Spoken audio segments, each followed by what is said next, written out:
this meeting to order. Welcome to meeting number 67 of the House of Commons Standing Committee on Transport, Infrastructure and Communities. Pursuant to Standing Order 1082 and the motions adopted by the committee on Tuesday, February 14th, 2023, and on Thursday, May 4th, 2023, the committee is meeting to discuss its study of the role of McKinsey & Company in the creation of the beginnings of the Canada Infrastructure Bank. Today's meeting is taking place in hybrid format, pursuant to the House Order of Thursday, June 23rd, 2022. Members can attend in person in the room or remotely using Zoom. I would like to begin by first informing all members and witnesses that the sound test has been done for everyone appearing in person and online for the benefit of our interpreters. Colleagues, before us today, we have as witnesses from the Canada Infrastructure Bank, Tamara Vrooman, chairperson, joining by video conference. We have Aaron Corey, Chief Executive Officer. We have Anil Jaswal, Director Strategies Sector, joining by video conference. Frédéric Duguay, General Counsel and Corporate Secretary, joining us here in person. And Stephen Robbins, Group Head Strategy, joining by video conference. I will now turn it over to Ms. Vrooman for the first of our opening remarks. Ms. Vrooman, you have 5 minutes. Oh, do we want to skip to another one? Yes, please. Ms. Corey? Okay, so we'll go to Mr. Corey to give time for Ms. Vrooman to join in. So, Mr. Corey, I'll turn it over to you to begin. You have 5 minutes for your opening remarks. Merci, Monsieur le Président. Merci. Thank you, Chair. Thank you, ladies and gentlemen of the committee. I'll introduce myself. My name is Aaron Corey, and I'm the Director of the Canada Infrastructure Bank. I'm here with Mr. Duguay and with my colleagues, Mr. Jaswal. We're happy to be with you today and to accept this invitation to appear. Today, my preliminary remarks will be about 3 areas that I think are going to be useful. I'd like to talk about the significant progress that the CIB has made since its launch in November of 2017. Building an organization from the ground up, especially one with a unique role like ours, takes time.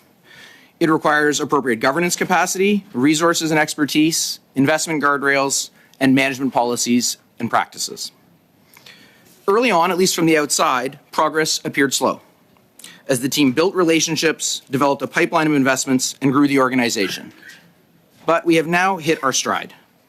2 years ago, I appeared before this committee to talk about our progress. And at that time, we had made investment commitments, that is, signed a detailed term sheet with a borrower outlining the terms of a loan on 4 projects, which represented about $2 billion of investment by the CIB.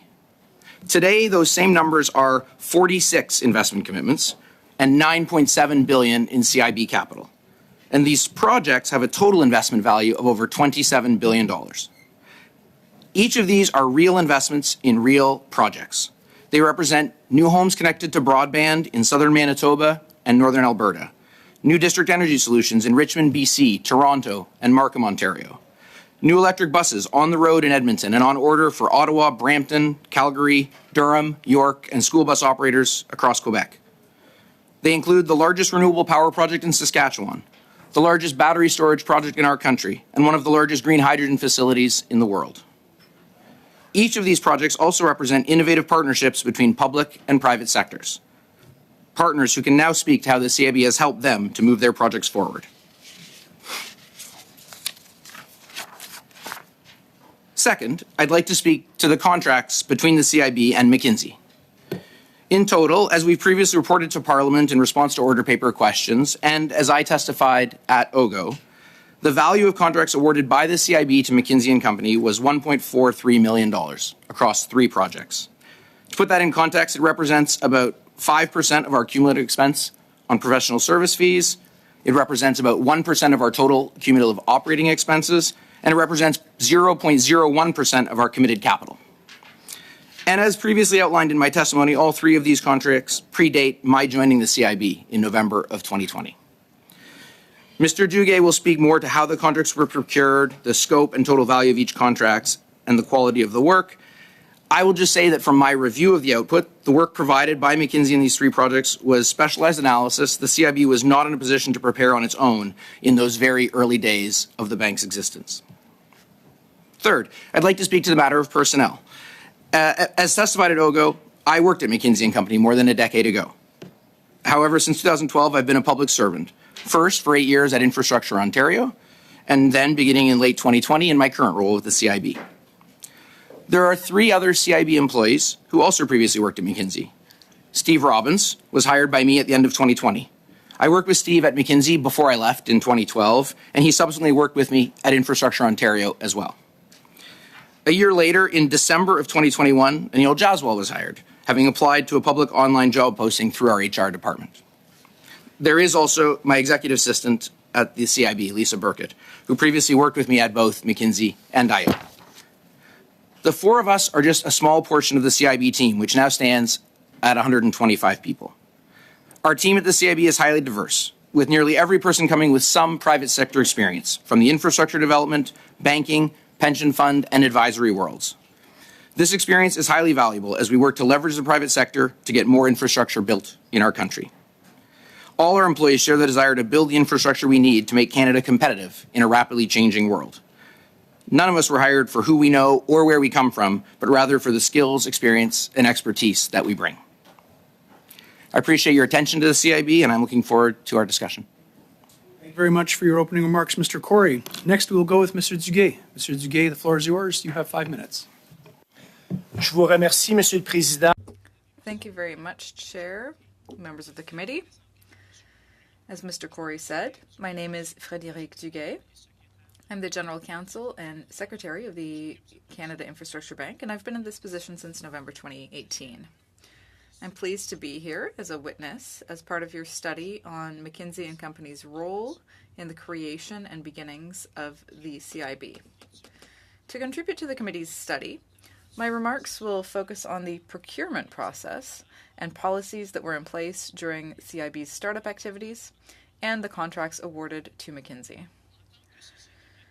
As a Crown corporation, the CIB is not subject to the Treasury Board policies and regulations governing procurement. In keeping with the approach for Crown corporations, the CIB establishes its own policies and procedures to make its procurement activities more efficient and responsive to its needs, and to ensure that the CIB gets the goods and services it needs for its operations. The CIB also aims to be transparent with Canadians about its operations and its decision-making processes, while respecting confidential information. To this end, our procurement policy incorporates best practices in the public sector and is available on the CIB website. The amounts spent on professional fees are disclosed in the audited financial statements, and our executive compensation policies are disclosed in our annual report to Parliament. As Mr. Corey said, and as disclosed to the Standing Committee on Government Operations and Estimates, the CIB has awarded 3 contracts to McKinsey since its inception, in June 2017.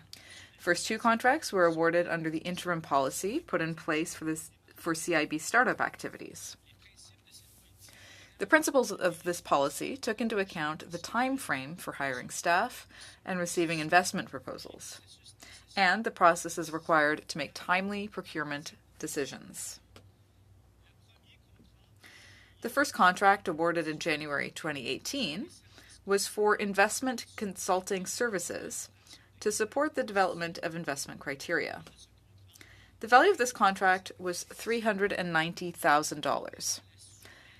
In accordance with the flexibility provided by the interim policy, CIB management at the time also identified other consultants to provide their qualifications.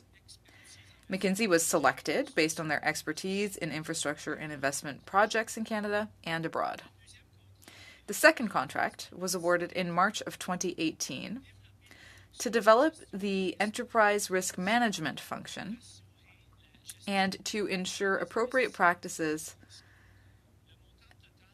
to manage other investment risks. The total amount of professional fees for this contract was $550,000. CIB management discussed with other consultants concerning this mandate. And the final contract was awarded to McKinsey in May of 2020. It was to provide consulting services to identify new strategic opportunities in light of the impact of the COVID-19 pandemic. Deliverables included research on the Canadian infrastructure market, case studies and interviews with industry experts, and this work was used to develop the growth plan,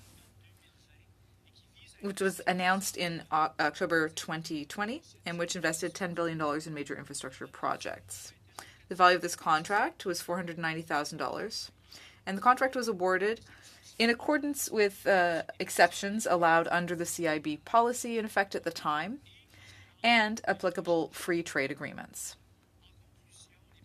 In conclusion, the procurement policies of the CIB follow best practices in corporate governance to ensure that purchases are made in a fair and transparent manner, and that the CIB gets the best value for the goods and services it procures.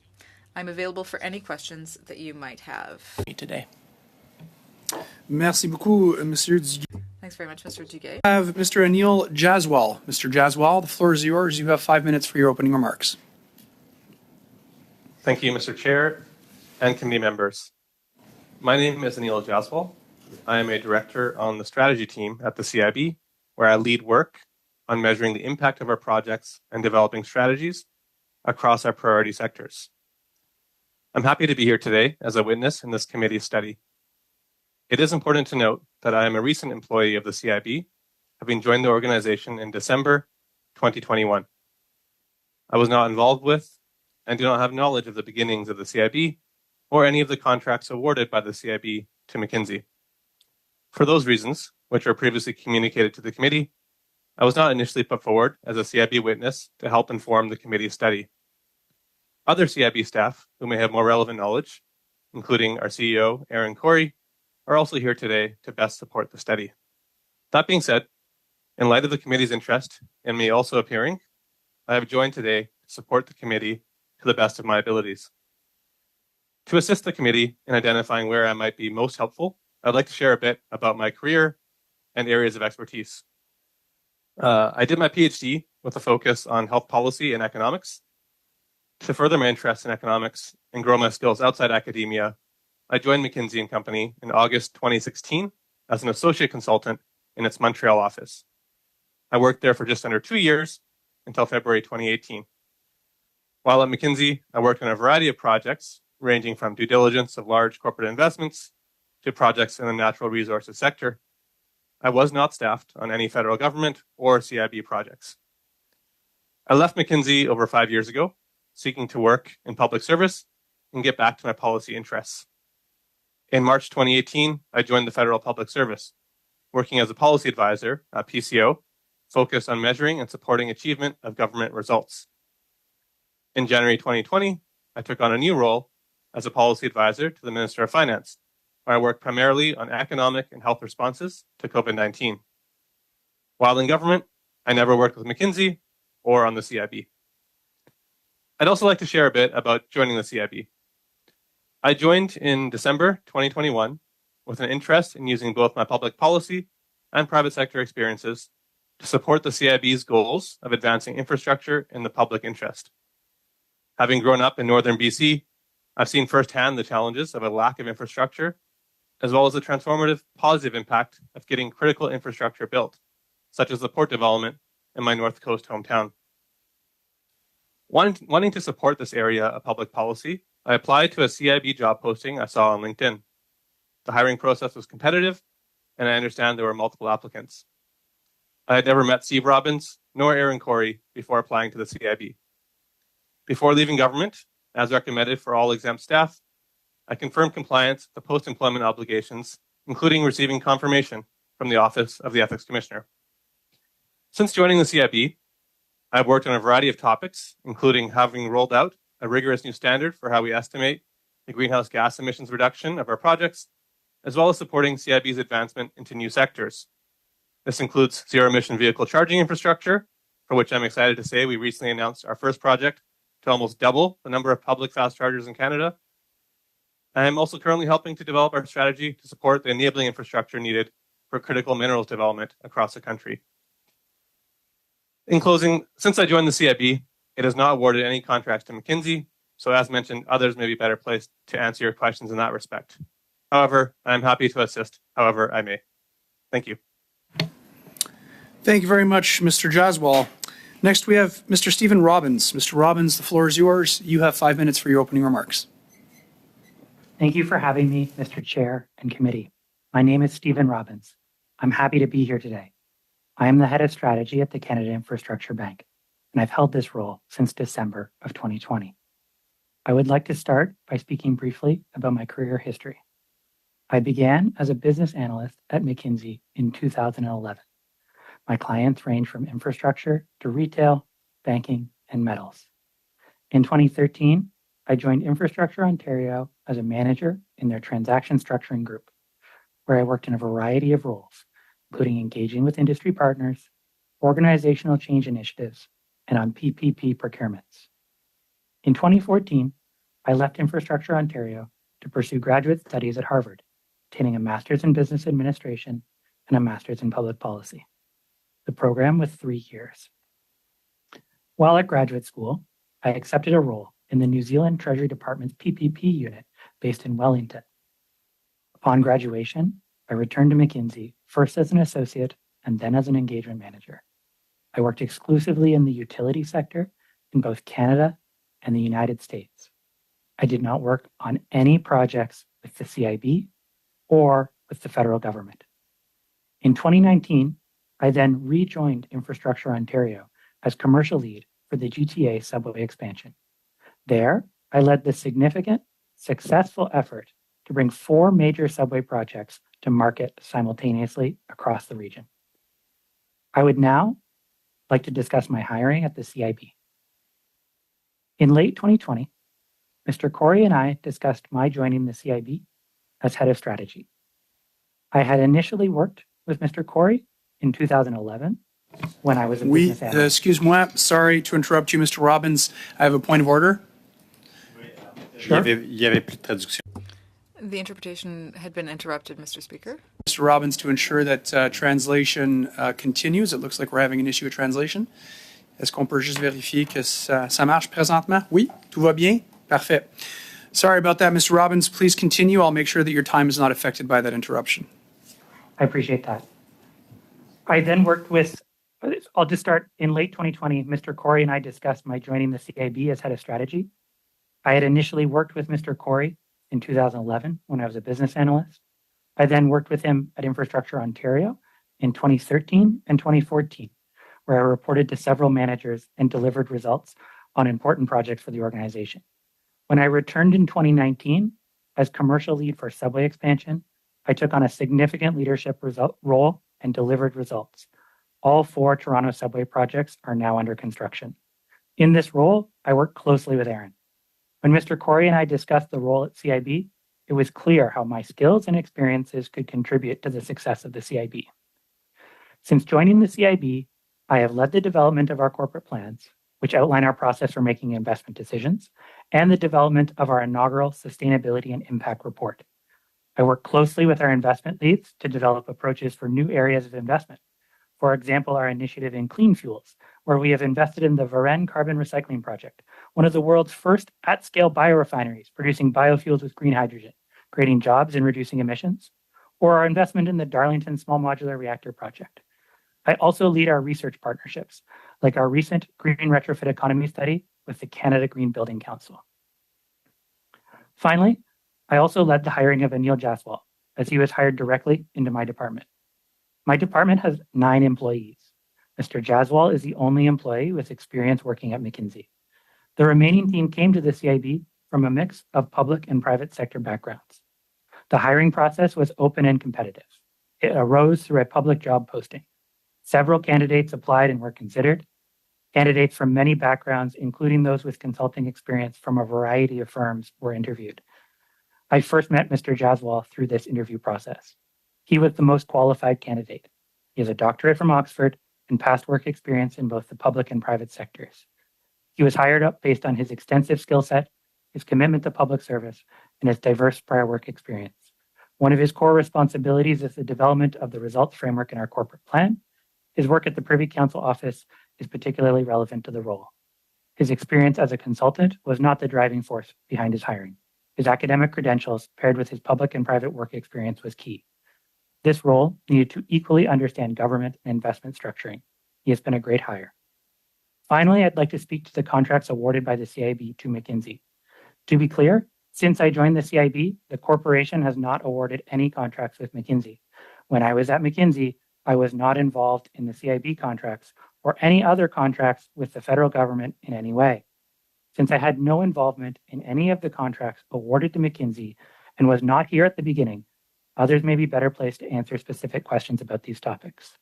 I was not initially invited to appear before this committee, and accordingly, I was not put forward as a witness on behalf of the CIB. I am happy to participate in this study and answer any questions that the committee may have to the best of my ability. Thank you, Mr. Chair. Thank you very much, Mr. Robbins. And next and finally, we have Chairperson Vrooman. Chairperson Vrooman, the floor is yours. You have 5 minutes for your opening remarks. Thank you very much, Mr. Chair. I apologize for my delay in joining. I'm Tamara Vrooman, Chair of the Canada Infrastructure Bank, or CIB. I'm also President and CEO of the Vancouver Airport Authority, and I'm joining you from my office in Vancouver on the traditional territory of the Musqueam people. I served for 13 years also as President and CEO of Vancity, Canada's largest commercial credit union. Prior to that, I served as the Deputy Minister of Finance for the province of British Columbia, Secretary to the Treasury Board, and CEO of the Public Sector Employers Council. I'm here today along with Aaron Corey, CEO of the CIB, and members of his team. I appear today on behalf of the CIB, Canada Infrastructure Bank Board, a board which brings a wealth of experience and diversity of perspectives. We have deep experience in key areas of oversight, such as human resources, compensation and governance, and industry-specific expertise in infrastructure, major project financing, and public policy. Our responsibilities include approving the corporation's investments, investment portfolio, and the corporate plans that set out the bank's strategic direction, as well as its compensation policies, which includes review of the CEO's performance rating, salary, and incentive program.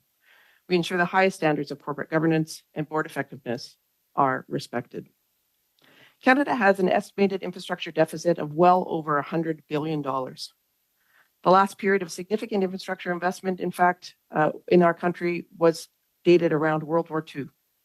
Canadians need infrastructure now, whether it's investing in Canada's electrical grid to support cleaner energy or build better transit in our communities.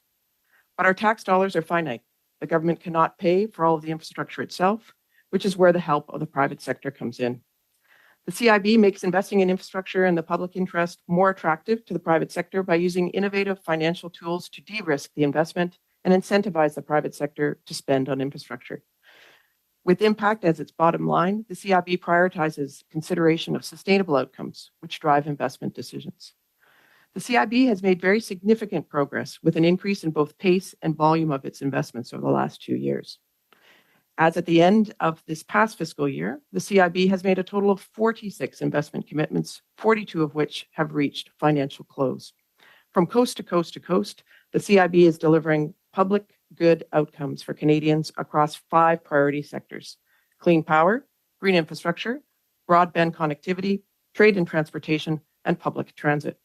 The CIB investments translate into public interest outcomes: 5.1 million tons in reduced greenhouse gas emissions, 174,000 new daily transit riders, 340,000 more households connected to broadband, and benefits to 27 Indigenous communities.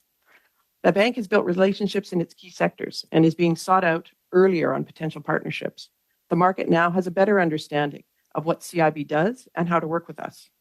The Organization for Economic Cooperation and Development, the OECD, has highlighted the CIB as a leading model for catalyzing private investment and aligning stakeholders to get projects built, particularly to support the post-pandemic recovery and facilitate energy transition. Budget 2023 provided the CIB with greater focus and clarity on its role in supporting transition to a net zero economy, with at least $20 billion for clean energy and green infrastructure investments. The CIB has already been engaging with key project proponents to accelerate action in these areas. The CIB has set an ambitious objective to invest in projects that will achieve 10 million tons of annual greenhouse gas reductions by 2025-2026. Since I've been the chair of the Canada Infrastructure Bank, as of January 2021, we have not entered into any contracts with McKinsey Consulting.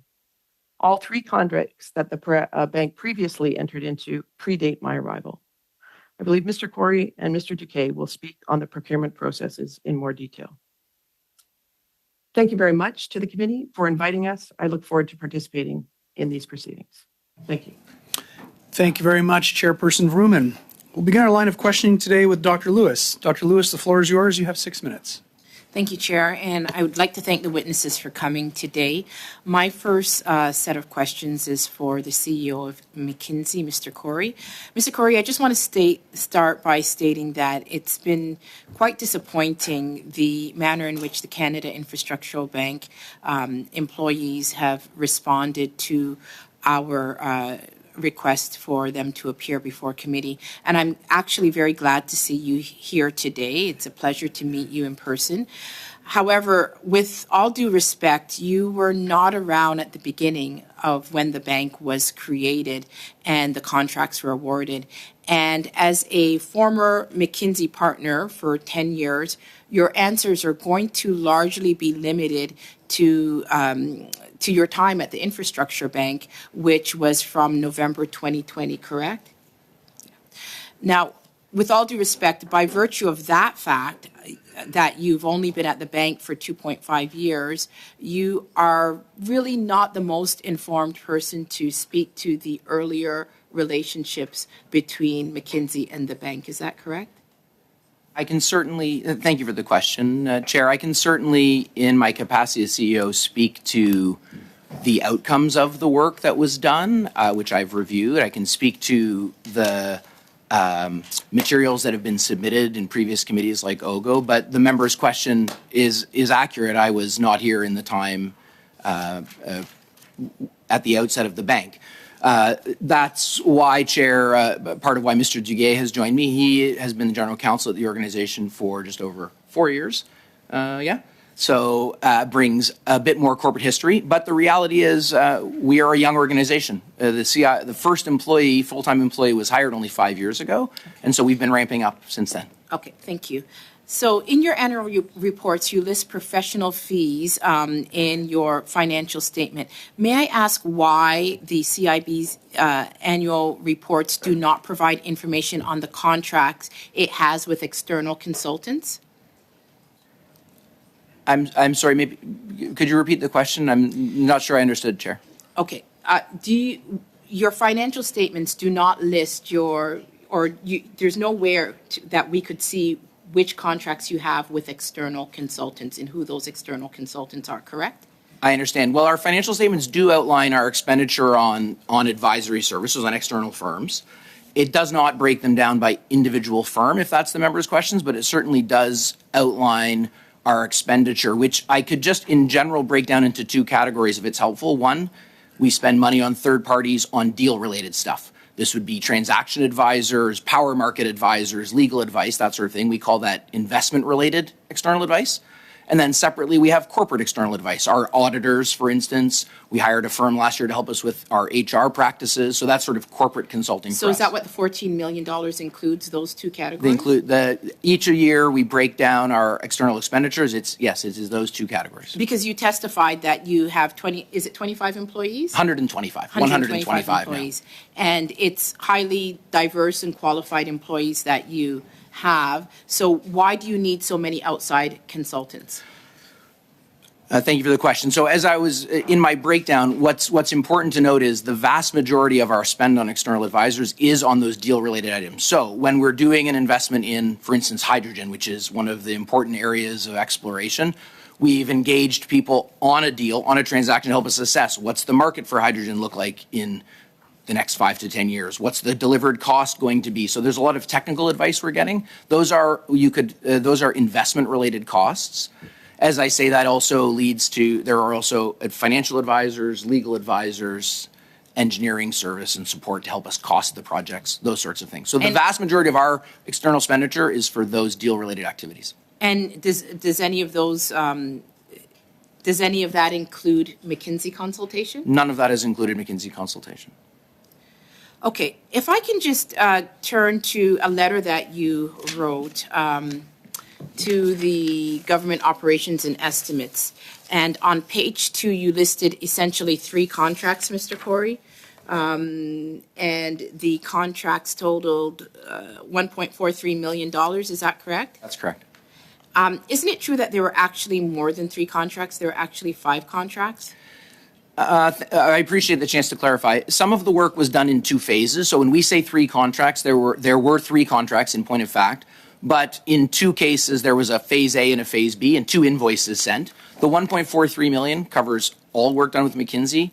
We describe that as 3 contracts, but it is fair, the member's question, there was and Mr. Duguay can perhaps elaborate on the 2 phases of work. Okay. I'm just going to focus on, so your letter was written in February 22nd, 2023, to the Government Operations and Estimates Standing Committee, and it outlined 3 contracts. Mm-hmm. However, as you said, Mr. Duguay responded to an order paper question on March 9th, 2021, in which he listed 5 contracts and he listed 5 invoices. So, and today his testimony is very, very different.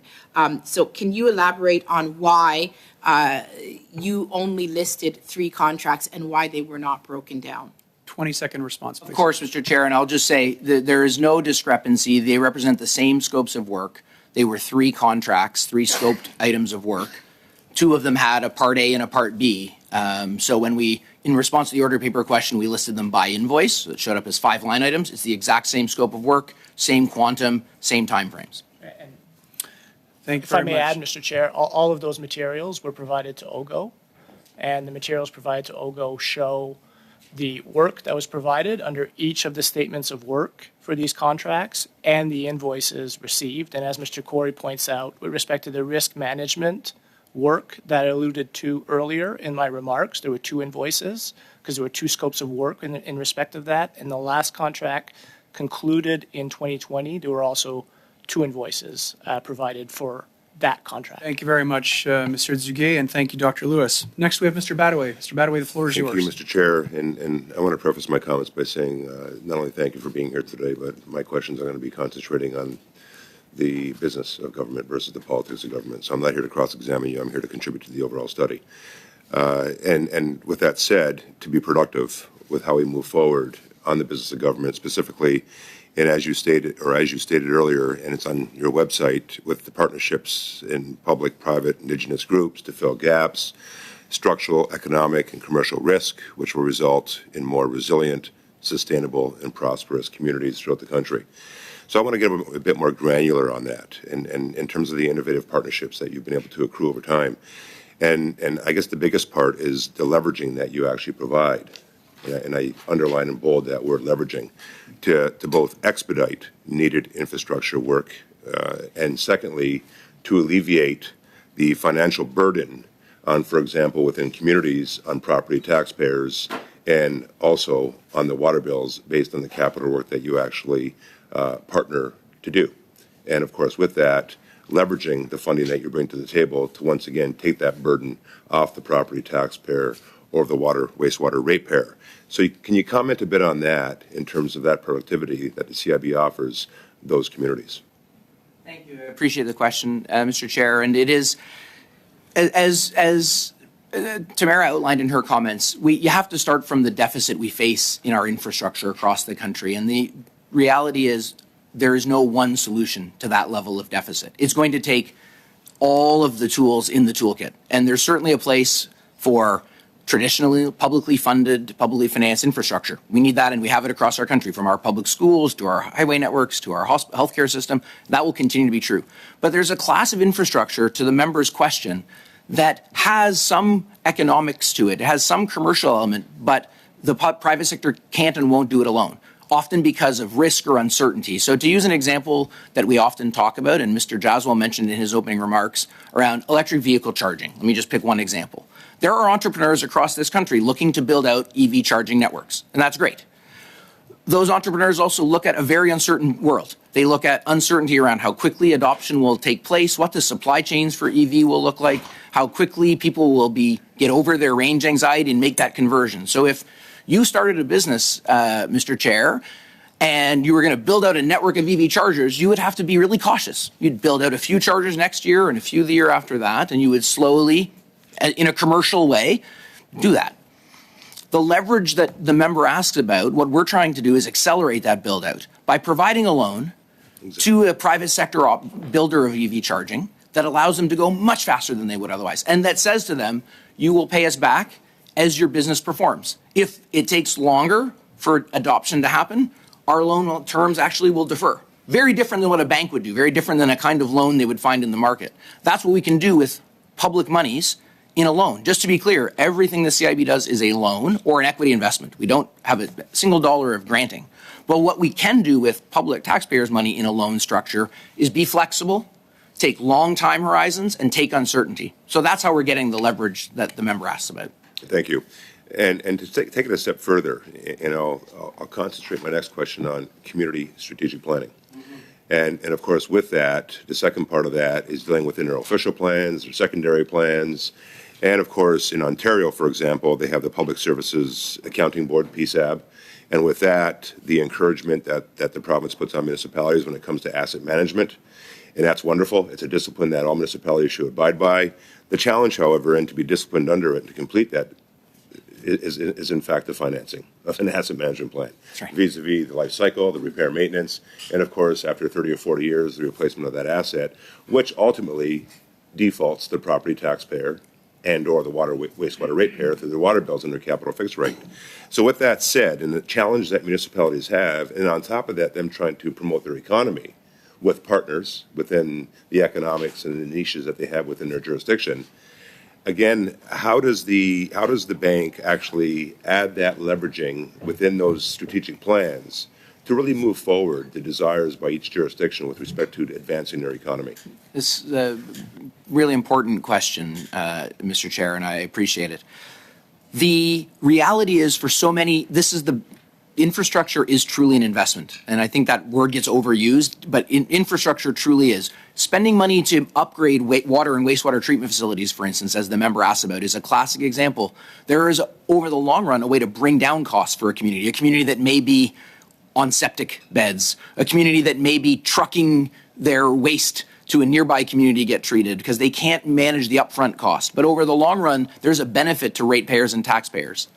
So by providing a loan up front and by spreading that out over a very long time frame, what we're able to do is help those communities actually deliver on, as the member correctly points out, the asset management plans, which are great, but they're not great without financing. So by providing low-cost, stable financing, by letting that stretch over much longer time horizons, by sharing in the risk, that really does take down the cost, in our water example, to ratepayers. And as well, your leveraging can be used as an incentive for communities to actually promote the economic development opportunities they have within their jurisdictions. That's correct. Thank you. Thank you, Mr. Chairman. Thank you very much, Mr. Badaway. Prochainement, nous avons Mr. Barcelou-Duval. Next, we have Mr. Barcelou-Duval. You have 6 minutes. Thank you, Mr. Chair. Just to get back to the subject of today's study, in other words, talking about the role of McKinsey in the creation and beginnings of the Canada Infrastructure Bank, I think we need to go back in time a little bit. After the 2015 election, Mr. Trudeau's Liberal government set up something called the Advisory Committee for Growth. It was made up of 14 business leaders, academics, and so on. And that was the group that recommended that the Canada Infrastructure Bank be created. That same group was presided by Dominic Barton, who was the Director of International Affairs at McKinsey. So this is the group overseen by Dominic Barton, set up by the Prime Minister, which then suggests the creation of the Infrastructure Bank. And that same Infrastructure Bank, once it started up, then gives contracts to McKinsey. So this is kind of peculiar. It's sort of like you say, okay, we gave you this idea, we put the lure in the water, you bit, and now we're going to, do business. Do you not find this unusual, Mr. Corey? Thank you for the question. I appreciate taking us back. I think that's the right context to start from. And point of fact, actually, the concept of an infrastructure bank first appeared, to my knowledge, and again, this is public record because I wasn't there at the time, but from my understanding, in fact, even prior to the Growth Council, in the election of 2015, it was part of the campaign platform of the Liberal Party. So this is an idea that existed. And why is not surprising. Countries around the world have been and are continuing to explore the idea of green banks or infrastructure banks. So this was not a new idea and was certainly on the official record even going into the election. Now, as the member points out, the Growth Council then looked at, I think, from the outside in, having not been part of it, the Growth Council certainly did make a number of recommendations, including endorsing the idea of an infrastructure bank. So it's certainly built on, but it was not their idea, from what I can gather. Now, to the member's question, I think what I can speak to is the hiring of McKinsey in that outset. So it is important to note. So just picture the time. At the moment, the CIB had one acting employee who was a board member who had temporarily taken on the role of acting CIO, and their job was to get the place started. And so they went out to get external help to do so, to write an investment policy, to develop risk management processes, to stand up the organization from scratch. And from my review of the materials, they talked to a number of firms about doing that. I think McKinsey is not a surprising choice for that, given the range of their experience in infrastructure work, their global reach. It's not a surprise. I don't think that there's a direct relationship between the Growth Council and the hiring of McKinsey. Merci. Je vais poser la... Thank you. I'd like to ask the question differently. Now, if I volunteer for something, let's say that I'm trained as an accountant, and I volunteer for, to be a member of a board or to consult for a business, and I say, yeah, set up something that is going to end up awarding me contracts. Does that seem normal to you? Because that's what I am sort of hearing. Mr. Barton recommends setting up the Canada Infrastructure Bank, and then after that, that bank gives him contracts.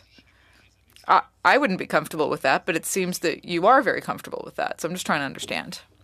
No, I don't think I agree with the premise of the question. From my understanding, first of all, and Mr. Barton is someone you can ask that question to directly, but I don't think he would claim that the infrastructure bank was, quote unquote, his idea. I think as I said, it's an idea that's existed for many years across multiple governments, in fact, and around the world. And the Growth Council endorsed that idea, yes, of which Mr. Barton was a member.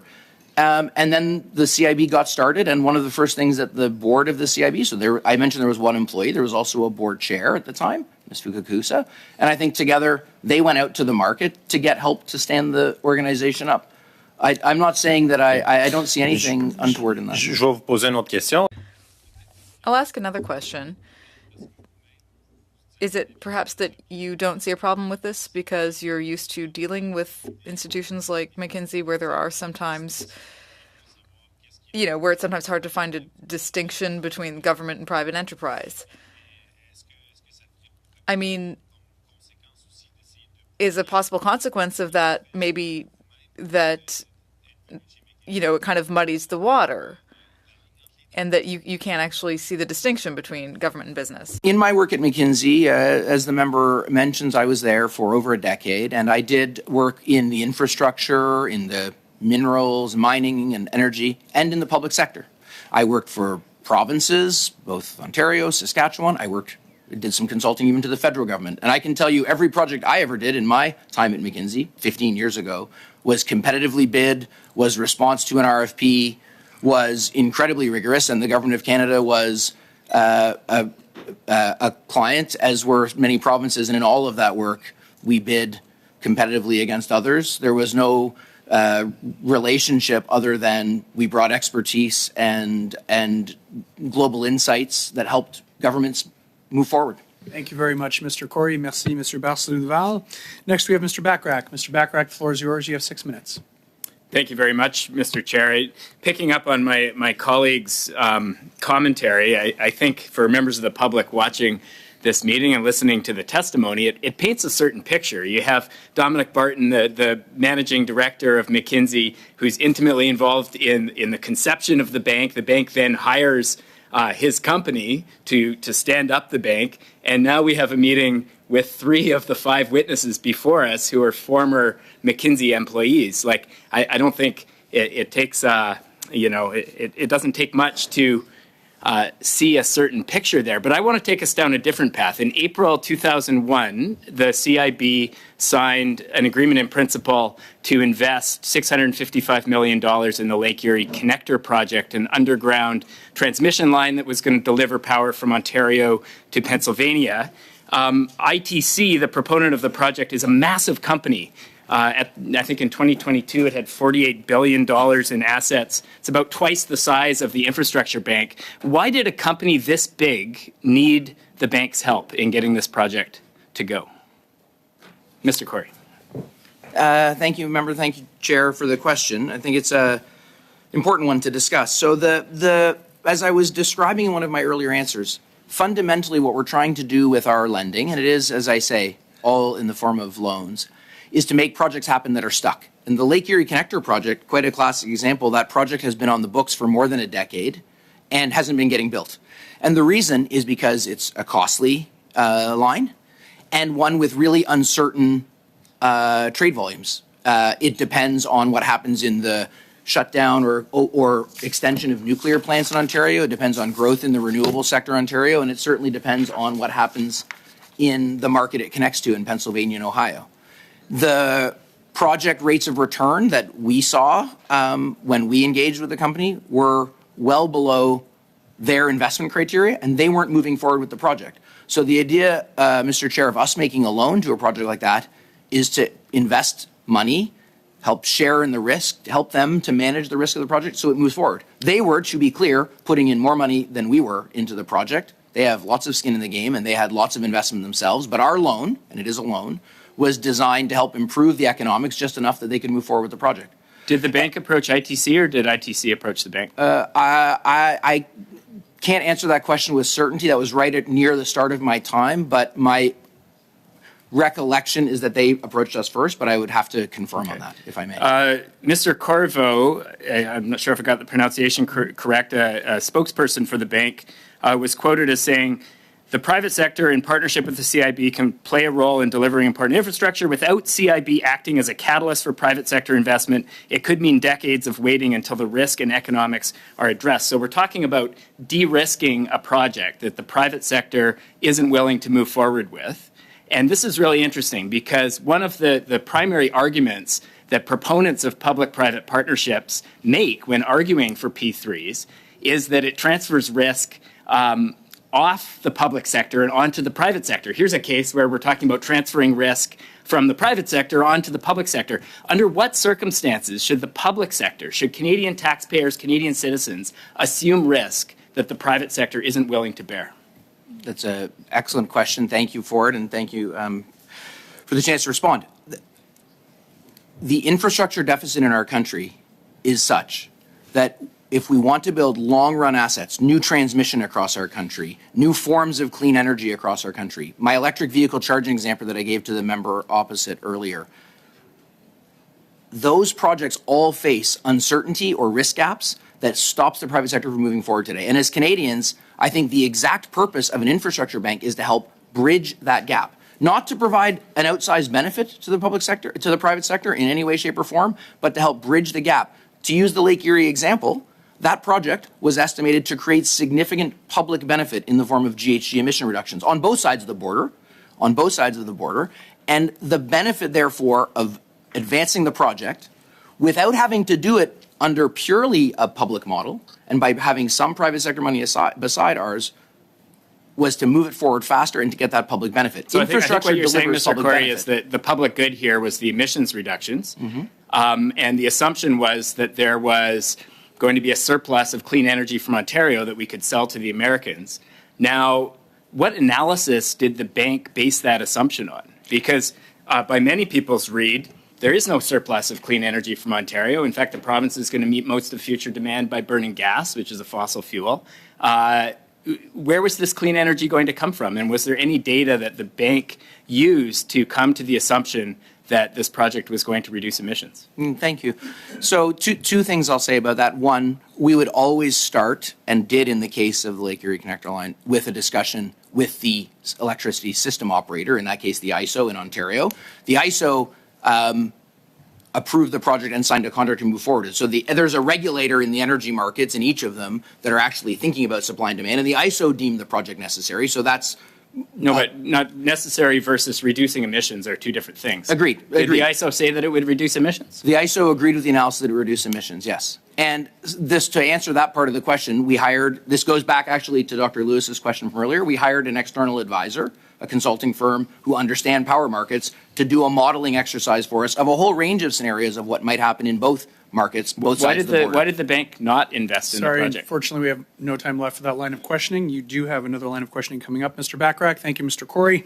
Dr. Lewis, the next round of questioning is to you. You have 5 minutes. Thank you, Chair. My question is for Council Duguay.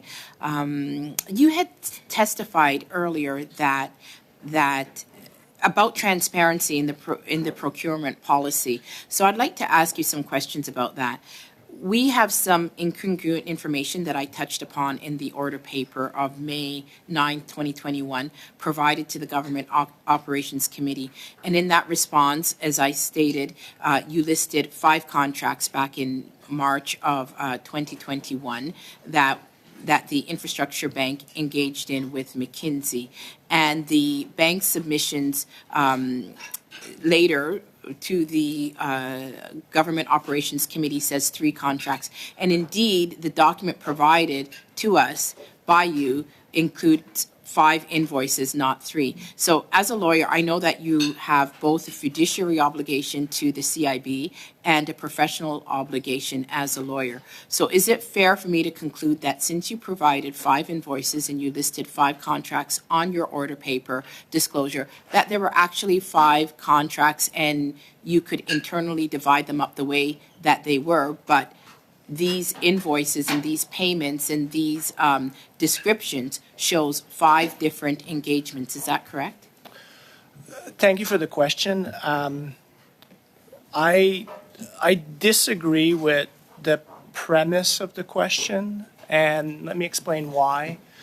With respect to the responses to order paper questions, generally, when the CIB prepares responses to OPQs, we'll go back to our financial records in order to identify expenditures that are made to each of the consulting firms or any entity that is within the scope of an OPQ. So those OPQs listed essentially 5 invoices, which, as the member points out, may reach the conclusion that we had entered into 5 separate contracts. Where I disagree with the question and where it's not the case is when you go back to the record and when you go back to the source of the materials that were provided to OGO, and you look at the scope of work that was provided within each of the statements of work. In 2 cases, in particular in the second contract where McKinsey was hired to provide advice on risk management practices, there were 2 scopes to that project. The first scope, which was, I believe, about $390,000, really related to foundational advice with respect to the governance of enterprise risk management. Well, our time is very limited, so I know that's not the one. I just want to point you directly to the one that I'm speaking about that you probably blurred, and that was the May 2018, 2019 one. But Council, it's not just me that is concluding that. You answered a March 9, 2021 order paper question, and the question was with regard to the contract provided by the government to McKinsey and Company since November 2015, broken down by department, agency, etc. And you answered in providing the 5 different contracts. And I submit to you that when the number of contracts is reduced, it creates the impression that there was less connection between McKinsey and the Infrastructure Bank. But I'm going to move on, Council. Mr. Corey's letter references a May contract and for clarification, would this be the ones that you labeled June and July in the order paper disclosure, which referenced on page 2 a June 25th, 2020 and a July 20th, 2020 for 390,000 and 100,000? Is that the reference to the May contract in Mr. Corey's letter? Mr. Chair, that would be correct. So when I believe the member is speaking about the third contract, which was signed in May of 2020, and the invoices with respect to that contract were paid in June and July of 2020. And just as I was explaining earlier, as the CIB, in terms of our information management systems with respect to how financial records are kept in responding to OPQs, we usually use and go back to those records as a source of truth. So I would disagree that there's discrepancy with respect to the record between the signature of a statement of work and a contract and when invoices are actually paid upon receipt of deliverables. And in responding to OPQs, that's how we usually go back in terms of our records and use that as a source of truth for our responses. Council, Thank you very and I much, do want Mr. the record to Zugay. show Unfortunately, that. Dr. Lewis, 20-second overtime. Oh, okay. We'll now turn to Ms. O'Connell. Ms. O'Connell, the floor is yours. You have 5 minutes. Thank you, Mr. Chair. Thank you, witnesses, for being here actually again to appear. Let me maybe summarize and correct me if I'm wrong on this whole issue of contracts versus invoices. When I was in municipal government, we would often hire contractor or contract out for people who might be expertise if we were building a community center. We don't do that all the time. Therefore, the engineering might not be engineering that we can do in-house. But, or even the regular person who hires a contractor to do a renovation on their house, they sign a contract or they engage in a single contract, but you may be invoiced on that contract multiple times. So, is it fair to say that there were 3 contracts with McKinsey with a total of 5 invoices amongst those contracts, totaling $1.4 million? That would be correct. So as indicated earlier, in the CIB providing a complete response to the motion for the production of documents with respect to contracts for McKinsey, CIB has produced contracts related to 3 separate contracts that were concluded, as explained in my opening remarks. Within 2 of those contracts, there were 2 invoices that were issued because there were 2 separate scopes of work within the statement of work. Fair enough. Sorry, I'm just a little rushed for time. So, not a scandal. You have 3 contracts, 5 invoices, all for $1.4 million. I want to also go back to some of the line of questioning around suggesting that there was some connection between the Growth Council's recommendation for an infrastructure bank and then McKinsey contracts. First of all, part of that calculation is actually missing quite a bit. I was actually on finance for 4 years during this. From the Growth Council's recommendations, finance also conducted a study on economic growth. That was a theme for our budget process, where we actually met with groups like the Inter-American Development Bank. They talked to us a lot about how that infrastructure banks are an incredible way to build infrastructure, but also to achieve actual economic growth. We met with investment firms actually in New York talking about how desperate they were to invest in things like infrastructure, things like broadband. I can assure you Dominic Barton was not at any of those meetings. Neither were any McKinsey staff. This was the role of the Finance Committee, We then made recommendations to the minister. Sometimes they get accepted, sometimes they don't. But from the time of the Growth Council, as well as committee doing its own studies and reports, and then from the time where the Canada Infrastructure Bank was proposed, what you also had was an introduction in the budget, then a BIA, Budget Implementation Act. Then that went to the House for a vote. Then that went to the Finance Committee. Then that went to the Senate. Then it went to the Senate Committee. Then it comes back to the House for a final vote, and then it gets implemented. So for McKinsey or Dominic Barton, this mysterious scandal that Dominic Barton wanted to create an infrastructure bank, go through that entire legislative process, had the Finance Committee also meeting with individuals about the benefits of infrastructure banks that were completely the Finance Committee's prerogative, all to receive 3 contracts, 5 invoices, totaling $1.4 million. And I just quickly Googled McKinsey's revenues, a company of $10 billion in 65 countries.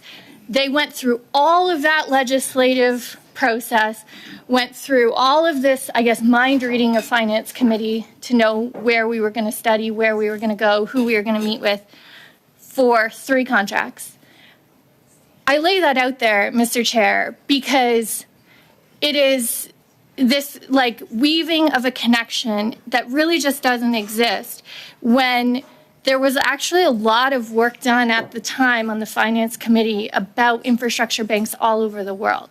So my question to the witnesses then, with all of that laid out, it was mentioned that over 340,000 households are going to be connected to broadband through the infrastructure bank investments. If this committee had moved a motion that was not unanimous to cancel the infrastructure bank, would those 340,000 households that are currently have construction being built to connect them to broadband, what would happen? Would those projects fall apart? Would those households no longer be connected to broadband? 20-second response, please. Thank you, and I appreciate the question. And I'll just say to the members' comments, the only thing I'll add on the earlier part of your comments is, as I mentioned in my opening remarks, we know of right now 28 other versions of infrastructure banks around the world. I talked to colleagues in Scotland, in the UK, in Germany, and Australia, and all over the world. So the idea is really ubiquitous. To answer the question, those projects would not be happening. And we ran competitive processes, partnered often with provinces and partnered with ISED to run bidding competitions so that broadband providers would provide to those remote areas, and otherwise those projects Thank you very much, Mr. Corey. We'll have to end that there. Prochainement, nous avons Mr. Barcelou. Next we have Mr. Barcelou-Duval. You have 2.5 minutes. Thank you, Mr. Chair. I just want to come back to something. You know, earlier, following my questions, I was surprised to hear Mr. Corey say, you know, it's normal that McKinsey would get contracts from the infrastructure bank because that's their area of expertise. But just to turn the clock back a bit, I think we need to come back to this concept of ethics, but also of what is volunteerism? You know, is volunteering for profit something that's widespread in the industry? Maybe people working in sectors like McKinsey have a different view of ethics, but, you know, if you volunteer to do something and then if you had a job offer that said you volunteer for a board and then a few years later you get $1.4 million, a lot of people would volunteer for that. So if you look at McKinsey and the Bank of Canada, other institutions like that, I'm just wondering if Mr. Jaswal or Mr. Robbins could talk a little bit about the difference between the concept or the view of ethics in the private sector versus the public sector.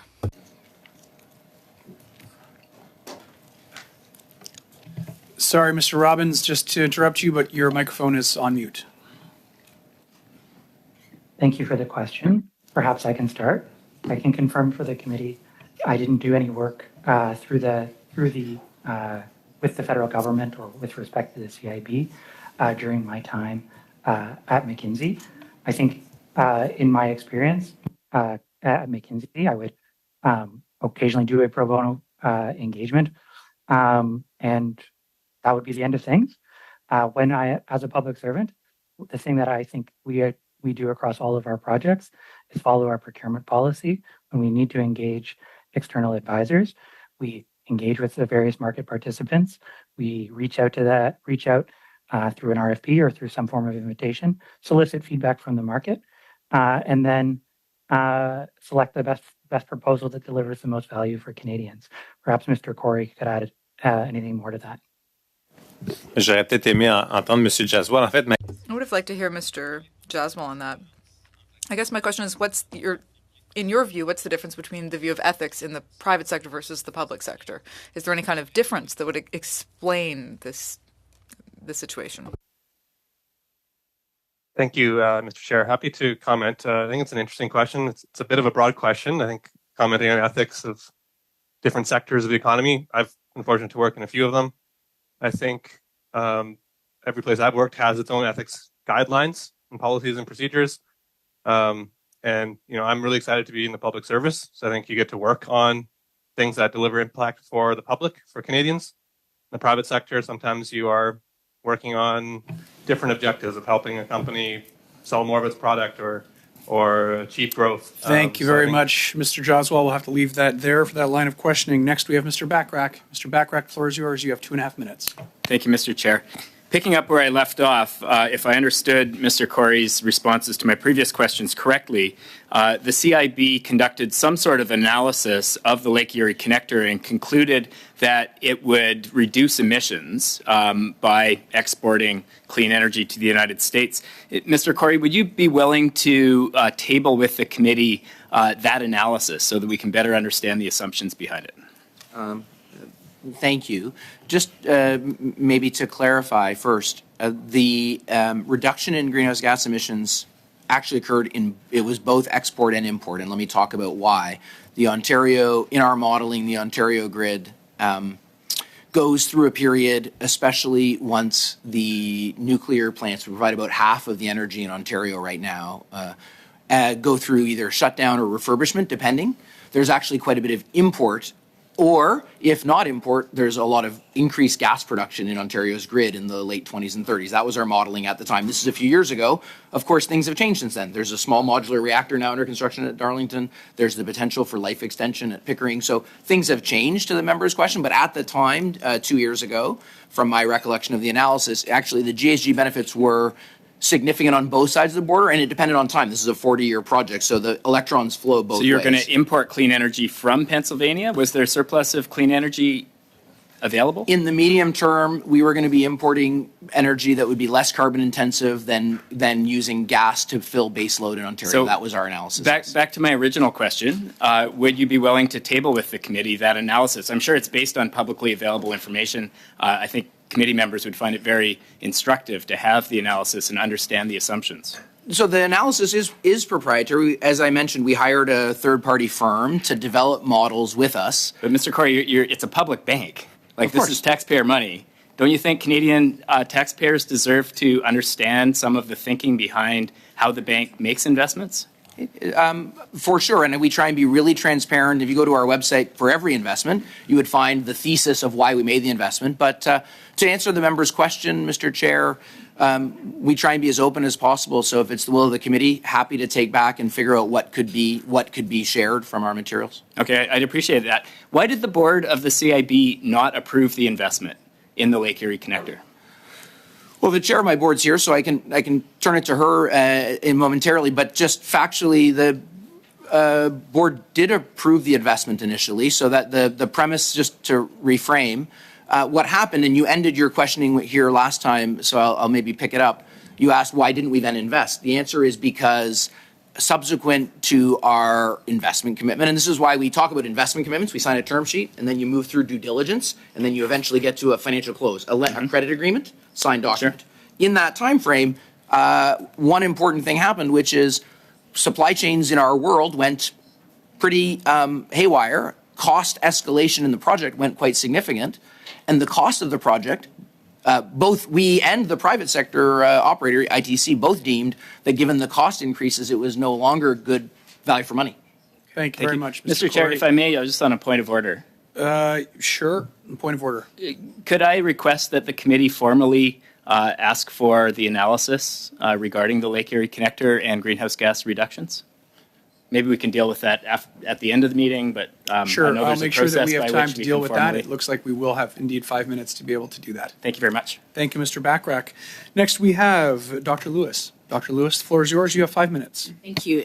My question is for Mr. Duguay. On your order paper, going back to the order paper response, the first box dated February 12, 2018, McKinsey provided advice to the Infrastructure Bank investment. Essentially, McKinsey advised the bank which types of projects were viable. And it also states that McKinsey was hired to define the CIB's mandates and objectives. My question to you is that if McKinsey defined these mandates and objectives, would that include defining a fair tender process, and what did that look like? Thank you for the question. So at the time, the first contract in 2018 was, as I said in my opening remarks, really tied to investment criteria. And you know, at the time, as Mr. Corey explained, there was one individual. The board had received direction from the minister in the form of a statement of priorities and accountabilities to inform the drafting of the corporate plan that really then would provide the CIB with the authorities necessary to start receiving investment proposals and make investment decisions. So that contract was to help the board in working in the definition of investment criteria to then inform the drafting of that corporate plan. McKinsey was never hired to provide advice on procurement policies generally. At the time, there was an interim procurement policy that was adopted, and it was formed really to provide the framework in place to make these initial decisions with respect to procurement activities to help accelerate the bank as part of its startup activities. That interim procurement policy was then updated once the CIB was stood up and there were more resources that had joined the organization. I joined in November 2018. Okay, thank you for your In January response. 2019, there was a revised procurement policy approved by the board. Thank you. My next question is for Mr. Corey. Now, if I can turn back to your letter of the contracts, if we can go to page 3 of the CIBC entered into a contract April 2020 with McKinsey, and on page 3 of your letter, you say that McKinsey was retained in May 2020 to provide strategic advice to inform strategic planning in response to the coronavirus pandemic, and paraphrasing, transition to net zero. And further down in your letter, that you also state that strategic advisory services was provided, and these services informed the CIB's 3-year, $10 billion growth plan that was announced in 2020. So essentially, McKinsey gave the Infrastructure Bank the strategic advice for the creation of the $10 billion growth plan. Is that correct? Thank you for the question. They certainly provided input to the growth plan. So for context, the growth plan was in October of 2020, the CIB's effort to accelerate investment in light of the COVID pandemic, in light of increasing focus on green infrastructure, and in light of the fact that in the first few years of the CIB's existence, there had not been a high enough volume of investment activity. So the growth plan was the response to that, and the results of that are, as Ms. Ruman and I described in our testimony. So McKinsey provided, yes to the member's question, McKinsey provided input into that process through market sounding, review of best practice in other jurisdictions, and a landscape analysis, which included meeting with stakeholders. They provided input to the development of the growth plan. And the contracts that we are questioning, that we don't know whether there's 2 or there's 1, it states in your letter that you dealt with both advice for COVID and for net zero economy. How do those 2 things form one contract? As I was just outlining, the lens that the work was done through in the spring of 2020 is how can we turbocharge, I say we in the royal sense, predates me, how can the CIB turbocharge its investment activity? And can it do that in light of the rapidly changing world it faced? And the two main forces in the world at that time were A, increasing focus on green transition, B, shut down in infrastructure spending and construction activities in the spring of 2020. So that's how they're tied together, if I understood the question. Thank you very much, Dr. Lewis, and thank you, Mr. Corey. Next, we have Mr. Rogers. Mr. Rogers, the floor is yours. You have 5 minutes. Thank you, Chair, and welcome to our guests today. Mr. Corey and Mr. Duguay, I got a couple of questions direct to you, and you might want to comment on either one of you. I've been sitting around this committee table for 5 years, as long as the bank has been around for the most part, and we've heard many criticisms from the opposition members about the fact that even in the first and second year, that the CIB has not completed any of its projects. And you alluded to that in your remarks. And I got to say, based on some of the numbers I've seen here and you passed on to the committee, we seem to have made some significant progress in that short period. So I guess for the benefit of the committee and for Canadians that might be watching, can you explain why large-scale infrastructure projects do in fact consume and require a fair amount of time to be completed? I appreciate the question, and actually, if it's all right, I'll start, and then maybe Ms. Vrooman will have comment because I think she's got a unique view of this as our chair. But I'll just say, infrastructure is the stuff. It's a funny word, isn't it? It's a pretty amorphous word, but it's the stuff that drives our economy and our society for the next 100 years. And if you think of your interactions with infrastructure today, you got here, you used some infrastructure, you're listening to me right now. Well, we're in the same language, but if we were doing translation, you'd be using the Wi-Fi systems in our buildings, the transit systems, the electricity that we live on infrastructure. And it's really long-lived assets. As I say, they often last 50, 75, 100 years. And they're massive projects. Many of the infrastructure projects we invest in, to the member's question, are billions of dollars. And they are 5+ year construction projects. So, yes, based on the numbers I've given, we've invested in 46 projects. And those are real projects that are happening. I got excited with my hands, excuse me. Those are real projects that are happening. And there's money flowing to build those. But that takes time. And over the next 3 to 4 years, you'll see more and more of those projects come into the service of Canadians. But Ms. Vrooman, maybe you would add to that. Thanks very much, Aaron. Very briefly, your question is a good one. The bank's role is to get infrastructure built faster than it would otherwise. And so the measure of our success ultimately will be that infrastructure is in use for the benefit of Canadians. But getting it started, getting the money out the door, getting the project started, that is a very important part of the work of the bank. And our focus as a board has been on increasing the deal flow. Sorry, that's a piece of infrastructure with an aircraft running right outside, making that noise. I apologize. But it has been to get the money out the door. And so those 46 projects really have signaled a significant increase in the pace and the scope. Virtually every province, every region in our country has been benefiting from the work of the bank over the past 24 months. Yeah. So, Mr. Corey, maybe, or Mr. Duguay, can you explain to the committee how the infrastructure bank measures the success of a project and CIB in general? Yeah. Thank you for the question. I guess two basic ways, and Ms. Vrooman was hinting towards this in her comments and in her opening remarks. Two simple ways. One, getting more infrastructure underway in our country, closing that deficit. So we measure it in our flow of dollars and in the multiplier effect I mentioned in my remarks. We've committed now $9.7 billion. That's $27 billion worth of projects. Now, the rest of that money is coming from other levels of government. It's coming from the private sector. Indigenous communities are also all putting their skin in the game, too. But that's measure number one, more stuff getting built.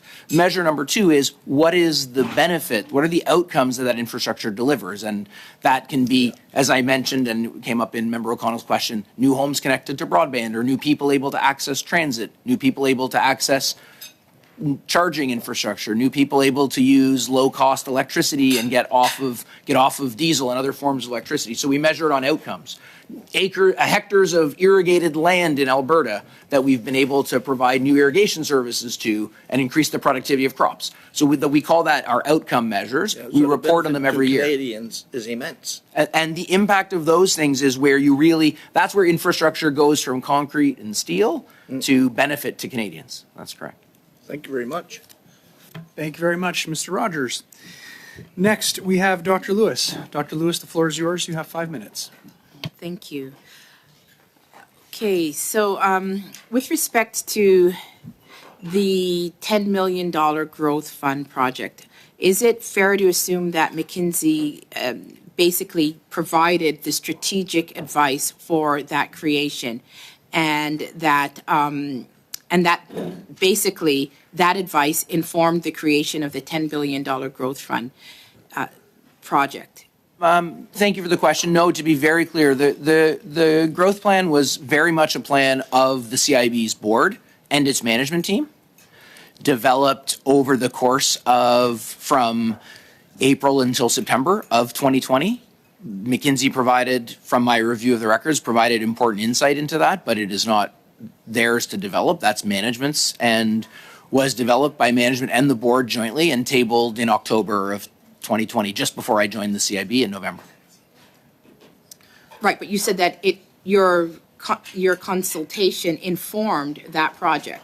That's correct. And so you provided, if you look at what you were hired to do, you were consulted to provide strategic related matters to advance that particular mandate. And you set out 2 particular mandates there of COVID response and also net zero policies. So it informed that $10 billion growth fund, essentially. Yes, I'm sorry. Just to be clear, Chair, the member's question said you were hired to. I just want to be extremely clear. I'm sorry. No, not you. I was at Infrastructure Ontario. Sorry, yes. McKinsey. Yes. Because yes. you worked at McKinsey, and because it's so hard to distinguish McKinsey from Infrastructure Bank, because there's so many people at Infrastructure Bank that work at McKinsey. So my apologies for that. You also stated that you believe that the broadband projects would not be created without the infrastructure project. Now, isn't that an exaggeration? There are viable, competent private sector corporations that are actually invested in broadband creation. So that's an exaggeration, isn't it, Mr. Corey? This is an important question. And to be clear, those exact ISPs are our partners in our infrastructure projects. And I absolutely agree those projects would not happen without our partners, large and small ISP operators that we're investing in, because we're making loans. We're not building the broadband. But I don't think it's an exaggeration at all to the member's question to say that projects in remote communities in our country, the reason they don't have broadband is because on their own, the ISPs do the math and say, it is not economical for us to go all the way down this road to get to this small number of houses. And so we're going to put that off. And every year they've got a scarce amount of capital that they're willing to put in. And so by us providing a loan to them with long terms and with low interest rates, lower than they would get from a bank and longer term they get from any other bank, what that does is it improves their economics enough that they can serve those customers. I understand the mechanics of it, but you're not the only player in the game. Like, taxpayers are not the only entity that's funding this development. So it is an exaggeration, Mr. Corey, to say that those projects probably would not have been developed. Anyways, I'm going to move on. The CIB was created by Dominic Barton, who was the CEO of McKinsey. Then McKinsey engaged in pro bono work to get the CIB started, correct? They engaged in some pro bono advisory work. Did that not happen? They did not provide any pro bono work for the CIB, no. Not at all, at the beginning? No. Okay. But the McKinsey stacked the infrastructure bank. Essentially, there are a number, How many did you say of employees that are currently at the Infrastructure Bank or that have been at Infrastructure Bank from McKinsey? There are four of us, the three of us here today and my executive assistant. And that's throughout the whole history of the Infrastructure Bank? Yes, to the very best of my knowledge, yes. And then it informed them on a $10 billion growth fund, provided strategic advice that would inform the types of contracts and risk assessment that it would take. And then McKinsey gained a $1.6 million contract from the Infrastructural Bank. And Mr. Corey, you want taxpayers to believe that there's no connection between McKinsey and the Infrastructure Bank after all of that history. Well, I appreciate the question. I'm not sure that's exactly my testimony. I worked at McKinsey 10 years ago, and so did my colleagues. They provided 3 consulting contracts to the CIB. So we've worked with them in a professional way back in the time when the CIB was getting started and needed some consulting advice. Hired them, talked to other firms, chose McKinsey to do the work, I think as Mr. Duguay outlined, in a reasonable way, following the procurement policy that existed at the time. So I think I don't purport to say there's no connections. There's connections in the form of my employment history and my colleagues. There's connections in the form of the advice they gave the CIB back in the day. I think that's all natural. Thank you. Thank you, Mr. Corey. Thank you, Dr. Lewis, and thank you, Mr. Corey. Next, we have Mr. Chahal. Mr. Chahal, the floor is yours. You have 5 minutes. Thank you for your testimony today, for everybody, Mr. Corey, and everybody else who's joined you. I want to start off a little bit of just where you ended. You said you worked for McKinsey 10 years ago? Just over, yeah. And how long did you work at McKinsey? I was there from 2001 until 2012, so about 11 years. Oh, okay. So during the period of 2006 to 2015, or 12. Until 12, yeah. Okay, so you worked under the form at McKinsey, and you also did a lot of work with the federal government at the time, or some work, you had some interactions? They were a client of mine, yes. Okay. And that was I believe under that period, the Conservative government was the government under Stephen Harper. Correct. Yeah. Well, it's a time I want to forget because a lot of damage was done by the Conservative government during the 2006 to 2015 period. Oh. Yes, we have a point of order. I would think that Mr. Chahal would know better than to make those types of comments at that point. So I just thought that I would. That's not a point of order, unfortunately. That is indeed debate. Okay, just he can make whatever back over to comments Mr. he Chahal, wants. and I will make sure that does not interrupt your time. Thank you, Chair. Now, I want to go back to some questioning that ties into where I was headed after asking that question. Mr. Corey, when it was announced that you would be leaving infrastructure, Minister Laurie Scott, Ontario's Minister of Infrastructure, at that time said, "I would like to thank Aaron for his outstanding service to the people of Ontario. Aaron has been critical to ensuring that IO is well positioned to succeed on the next generation of infrastructure projects, including the hospitals, roads, courthouses, and subway projects on the P3 pipeline." Could you please tell us how you worked with not only different levels of government, but governments of different political stripes as well?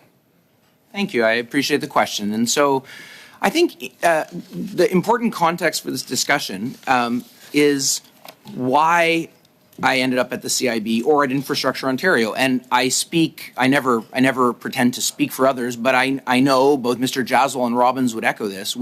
All three of us were people who have an interest in both business and commercial enterprise, but also a really big interest in public service and in our country. I went to university and started in poli-sci when I was 18, and then I went into business, and I spent 15 years or so working all over the world for energy companies and doing solar developments in the US and building new nuclear in Finland. But at the heart of it, I was still a Canadian who cared about the stuff we built in our country. And so in 2012, I decided to go join the public service in Ontario. And that was under a Liberal administration, but I'm just a public servant. I'm pretty agnostic. I want to get stuff built in our country and make it a better place. So I served from 2012 when I joined IO until I guess that would be 2018 when there was a change in government. And then in Ontario, spent 2 more years working with the then Conservative government. And by the way, that shows to me is infrastructure, and I really appreciate the member's question, it cuts across every level of government in Canada. It cuts across every color or political affiliation. I talk to mayors, I talk to premiers, I talk to Indigenous leaders, I talk to federal politicians of all stripes. It's actually one of the few things we have consensus on as a country, isn't it? That we need to build more stuff if we want our goods to move faster, we want to make a green transition, we want to connect our country in a better way. Infrastructure actually isn't very political. So I'm not either. And I think all of our team members share that view of trying to get more stuff built in a pretty apolitical way. So yeah, I've worked with governments of all forms. Thank you for that. It's been quite clear from Conservative Party members to their opposition of the Infrastructure Bank. Their former leader, a few leaders ago, Mr. Scheer, I remember last year, was here attacking the bank as well. And that's quite surprising when we've seen substantial investment in my province of Alberta. You talked about irrigation investments you've made in Alberta, how it's helped thousands of farmers to produce better yields, and the investments in Saskatchewan with renewable power. Recently, you were on a podcast with the former minister under Stephen Harper, the Honourable Lisa Raitt, who's had a very positive relationship with the CIB. Could you please tell the committee about any projects that you or the CIB has worked on with Ms. Raitt and CIBC, and how you feel it's important for all political parties to get infrastructure built for Canadians? 20-second response, please, Mr. Corey. I'll do it fast. I'll give one example because it is so, and this goes back actually to an earlier question about leverage. Simple example, Markham District Energy, municipally owned utility, came to us, said we really want to build out triple, I believe it was, the size of their district energy system, get a bunch of buildings off natural gas. They asked us if they could borrow money. We said, possibly, but isn't there an opportunity for private capital to also be involved in this? Because if it's just us and the city of Markham, that's still public. And so we ran a debt competition with Markham where we invited commercial lenders to come. CIBC bid in that process and competitively bid with others and won. And that's the first project that I met Ms. Raitt on. And I think that's just an example of a number of projects where we've engaged the private sector to bring financing to public problems. Thank you very much, Mr. Corey, and thank you, Mr. Chair, Mr. full Hall. disclosure, I also worked for CIBC many, many years ago. Just wanted to put that on the record. Thank you very much. Thank you, Mr. Chahal. Next, prochainement, nous avons Monsieur Barcelona. Next, we have Mr. Barcelona Duval. You have the floor for 2.5 minutes. Thank you, Chair. Mr. Corey, on February 6th, 2023, you were called to appear before OGO. At the time, you said that there were 3 contracts that had been awarded by the Canada Infrastructure Bank to McKinsey, worth a total of $1.43 million. I'd like to know if the contracts between McKinsey and the bank were subject to a call for tenders. Thank you for the question. I'll start to answer, and then I think I'll give the floor to Mr. Duguay. The first 2 contracts, let's go back, were both procured in a time when the CIB was, as I mentioned earlier, 1 employee. I don't say that. I say that only as context. And they were procured both under the procurement rules of the time, which allowed for invitational procurement. So the acting CIO at the time and the board chair, my understanding, again, not being involved, but only through the documents that have been submitted to OGO. Just a clarification. You're saying that at the time that the 2 contracts were awarded, that there was only 1 employee at the bank. Is that correct? That's my understanding, yes. Frederick can clarify. Yes, just so to provide some clarification. At the time, the president of the board had that role, but also had the role of interim CEO because the original CEO only took office in June 2018. One of the members of the board in 2017 vacated his position voluntarily in order to allow for the startup of the company.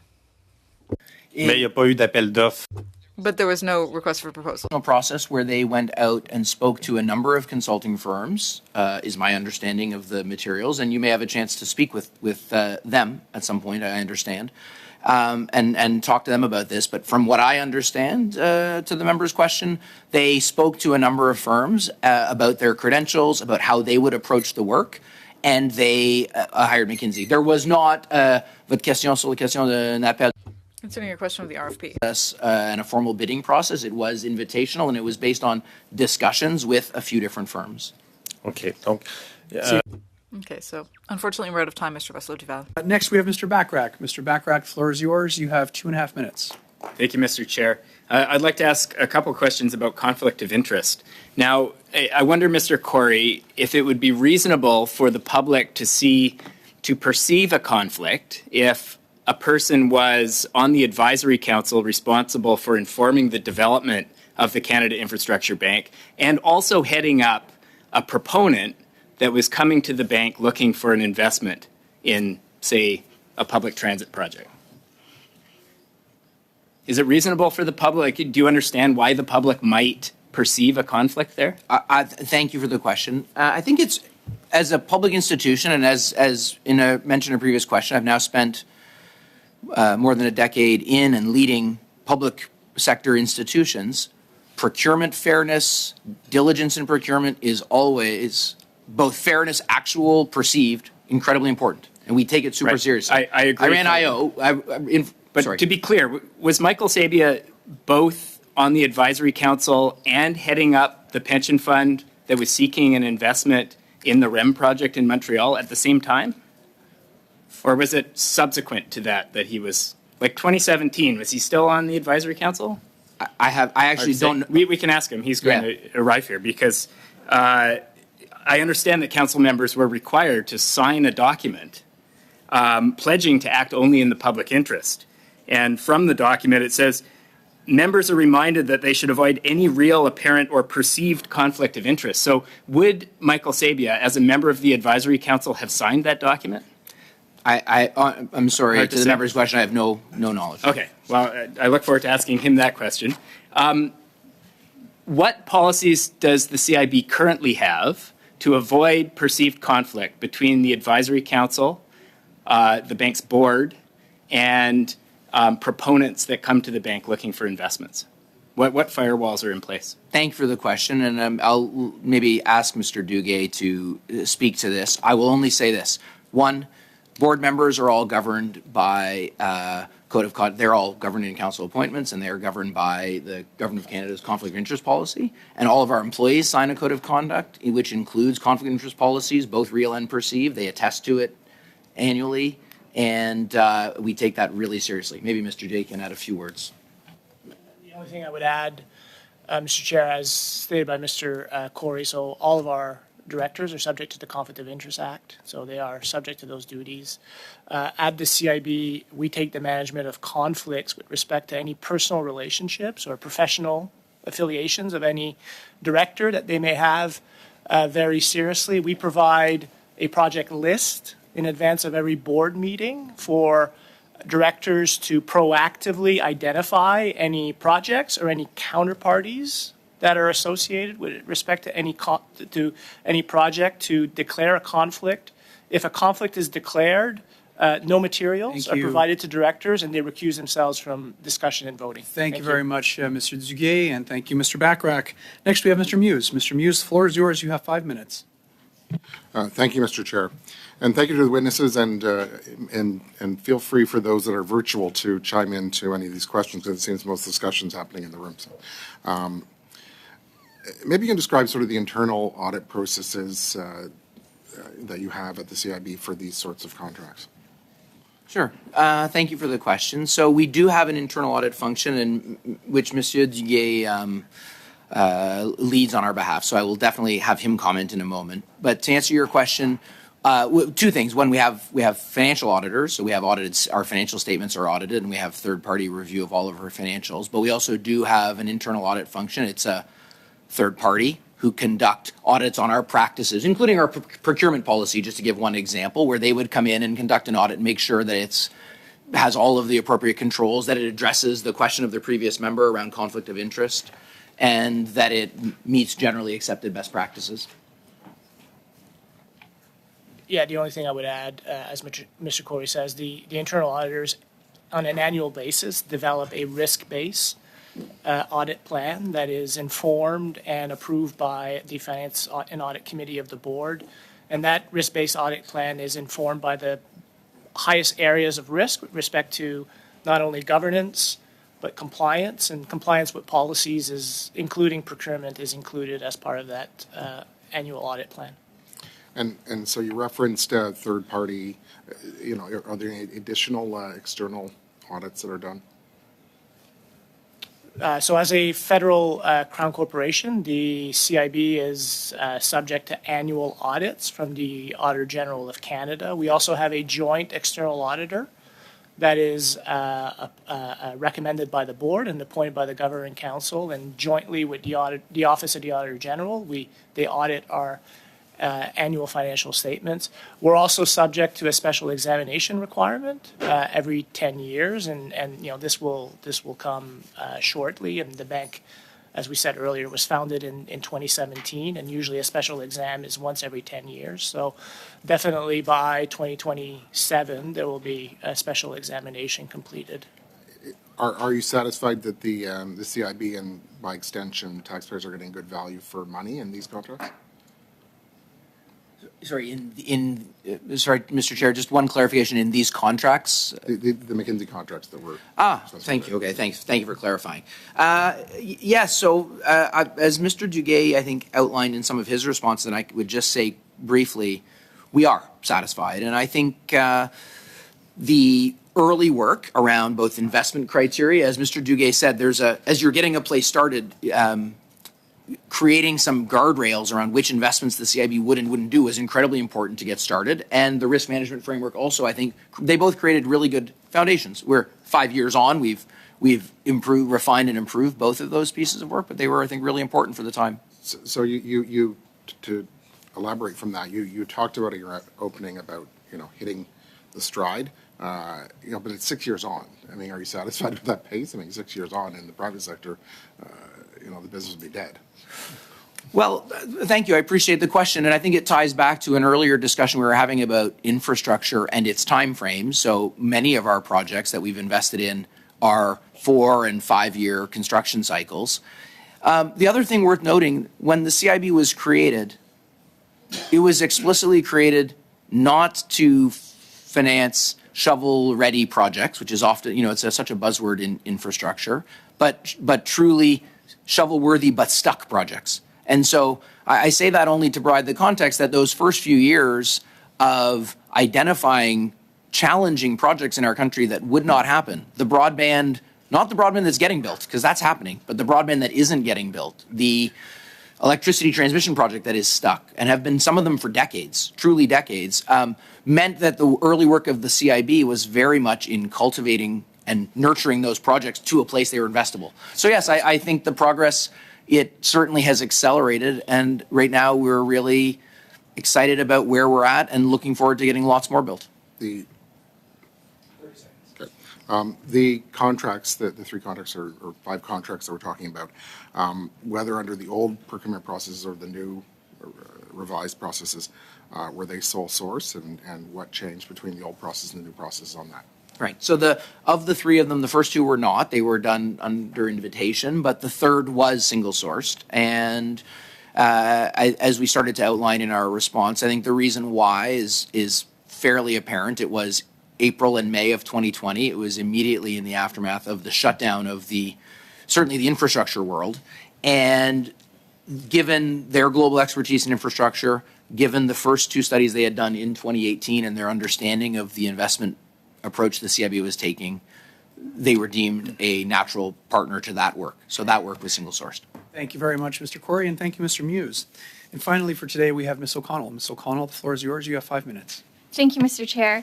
I want to pick up on some areas of questioning. The first being the suggestion that so many former McKinsey employees work at the infrastructure bank. You said total of 4 out of 125.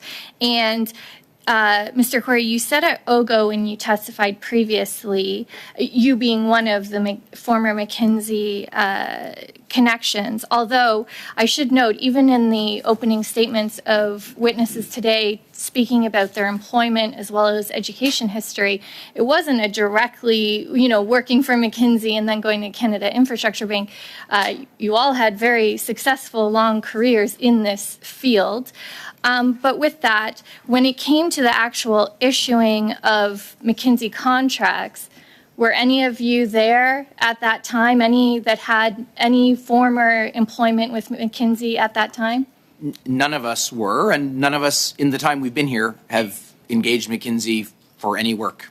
So anyone with McKinsey previous employment never engaged the McKinsey contracts then or now? That is correct. And as you point out, none of us came directly from there.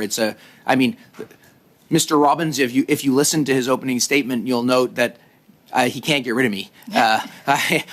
He joined McKinsey in 2011. I interviewed him at the time. We worked together. When I went to Infrastructure Ontario, I knew he cared about public policy in the same way I did, and I convinced him to come join me twice. And I think that's, sorry, I don't mean to cut you off. Not at all. I think that's pretty fair. I mean, when I was at the city, I stole the employees that I thought were excellent to come offer them jobs too, because they delivered and had great experience. In terms of you mentioned $9.7 billion of public funding, so to speak, has actually turned into $27 billion of actual project money. So it's safe to assume that without the Canada Infrastructure Bank and leveraging the private or institutional sectors, that it would be, instead of $9.7 billion of investments from Canadian taxpayers, it would be $27 billion for Canadian taxpayers. And then not only that, the comment was made by Dr. Lewis that why aren't these other, private sector companies, telecoms building broadband? Well, I can tell you, anyone who lives in rural communities, I'm semi-rural next to the city of Toronto, but these companies refuse to build and invest in rural Pickering, in Uxbridge. Anybody who comes from rural or understands rural at all knows that these private companies there isn't the business case. So it would have been $27 billion of taxpayers' money to build infrastructure, and there still wouldn't be that private sector investment if the infrastructure didn't work the way it was, that didn't attract the capital, and didn't go to those very places that the private sector just refused to touch. I mean, we're 2023, and my community still has to rely on satellite or some sort of dial-up system. That's right. Exactly, and I would only add one sentence to say, and it's also just always worth remembering, as a loan, we are also getting paid back. So even the $9.7 billion, that is repaid with interest. Now, the benefit that we're providing, to be clear, and why we're a public institution is because we're taking longer term or providing lower interest rates or sharing in the risk in appropriate ways to get the projects done. That's the benefit, but it's not a grant. And by the end of the project, that $27 billion will all have come, so as we get replaced, we get paid back.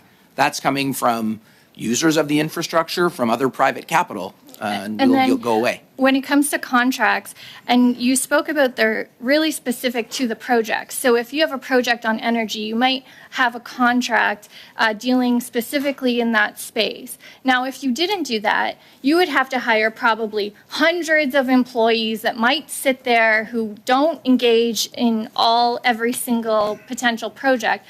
And instead of doing it a contract-by-contract basis for some of this expertise, actually more money would go to salaries and employees instead of dollars to infrastructure. Yeah, that's right. And Mr. Chair, I would just say, as a firm doing investments across the country and across transit and transportation, ports, transmission lines, clean power, we wouldn't possibly be able to have all of the expertise across all of our geographies, across all of the sectors in this country. That we might see an investment every few years, and next month it might be about port and trade access in our north. Well, we don't have someone on staff to do that, but we would want to get some help to understand as the Northwest Passage opens, how's trade going to change? So these are trends that would help drive investment activity, And yes, external expertise would be the right place to go.